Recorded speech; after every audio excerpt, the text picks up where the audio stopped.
Tech Garage, presented by RockAuto.com, is brought to you by Clamp Tight, the clamp making tool, and by RockAuto.com, all the parts your car will ever need. Well, welcome back to Tech Garage, presented by RockAuto.com. Well, here's the mystery culprit that was doing all the knocking, Dave, and man, there it is right there. It's cracked, and if you get some velocity or speed, you can see what was going on. I mean, it's not good. Any fan's going to vibrate when it rotates, and that's why you have weight on a ceiling fan, because it does the same thing. And of course, a little bit of fluctuation translates to a lot of motion out here, and it's a lot of racket. Yeah, you think about that, that's going to absolutely do that and cause the problem. I like this one because it's got the module or the computer built right in here, Dave. RockAuto.com, same thing. Listen, just get the whole module fan assembly and be done. Rock Auto is great for that, giving the whole assembly. That way you don't have to match parts, different components of a system from different manufacturers. Rock Auto is going to sell you a package, sell you an assembly that's going to work together and talk together and work perfectly. And Dave, we promised you guys one of the coolest demos on the planet, and here it is. Here's a fan system. And Dave, you know, a lot of people are under the misconception, I look under the hood, it's not running, and it's supposed to be running. Maybe not. There's some criteria it has to meet to do it. Educate us on that. You've got to meet a few conditions. One, when you run the air conditioner, it's going to run the fan because it's pulling cool air off the condenser, and it's going to put it into the cabin of your car. So we're going to turn on the ignition here. And once we hit the AC, there you go.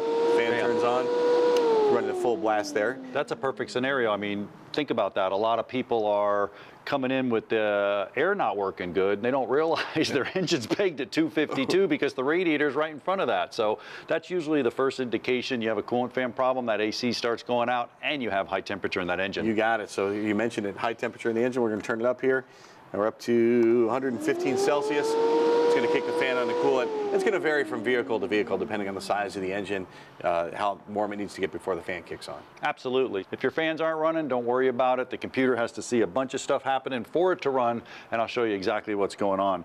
At Tech Garage, here's what we do, man. We go to the schematic. That's the big deal here at Tech Garage. So you can actually see it right up here. And this is super important. So I want to spend a little time on a schematic here. So we're going to go down the right side over here. And you can see I have 12 volts down the right side.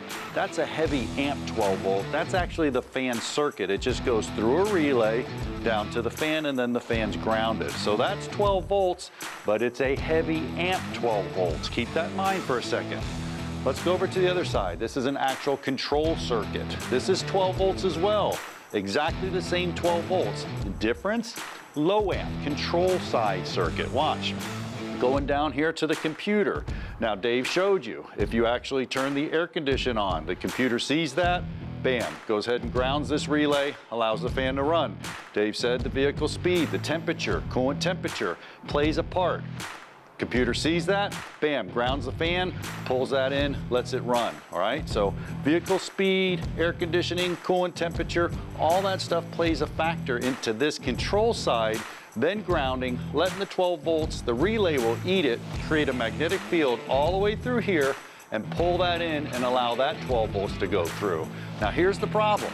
It's just kind of common. Everybody finds the first 12 volts here on this brown wire D and jumps over to E and tries to run the fan. Well, if you do that, you're really well going to maybe fry this computer. That could be an $800 computer. You don't want to do that. If you want to make sure your fans are running or you want to jump a relay, I'm going to show you how to do it in a minute, but we're going to jump the high amp side, A to E over here, and we're just going to bypass the relay and send it down to it. Never jump the low amp side to the high amp side, jump it from high to high, Dave, and you know that, but this is very important to go ahead and demo it for them, right? You got it. We're going to use a voltmeter here. Yep. On our coolant fan. Oh, sorry, Johnny. That's all right. Go ahead, fire that jig up. We'll go to volts, DC volts. There you go. You got it? Yep. And what we'll do here is we'll go ahead, I'll unplug the relay and kind of demo what I was showing you. This is a fan relay, and on our fan relay, I'm going to show you there's 12 volts in two places. So we're going to go ahead and turn the air on, jack the temperature up so the computer would go ahead and feed that 12 volts to the relay. And Dave, I'm going to go to the big control side right here, and if you just go to the middle one there to ground, I'll come up to the meter so we can see it all. Bam. All right, so there's 12 volts. We have our 12 volts right there. Beautiful. So hold that tight, Dave, and then what I'm going to do is I'm going to come over to the control side and hit that, and there's 12 volts there too. So you got a 50-50 shot. If you're going to Vegas and you want to pick 12 volts, don't do it. Get a schematic. Good move. No gambling when it comes to electrical. No gambling like that. So right now we know the computer's at least feeding the 12 volts to those two sides. That's super important. We're good there. Now, if we want to jump the fan and see if the fan's going to run, Well, Dave, if you take this jumper wire right here, and we go to the, let's see, I'm gonna go right to the heavy amp side, and just that easy, we're running the fan. So that's gonna actually show exactly what's going on. Now we're using a fused jumper wire. Use a fused jumper wire. Goodness gracious, you're not gonna fry that computer, you'll blow that fuse. That's the way to do it, Dave. Still a whole lot more from Tech Garage still to come. We've got a Nissan Quest van as part of our Keep It or Push It segment. That's right. We're trying to flip some vehicles. Looking at this van, it just so happens we've got a radiator and a fan issue, John. So we're going to address that when we come back to Tech Garage, presented by RockAuto.com.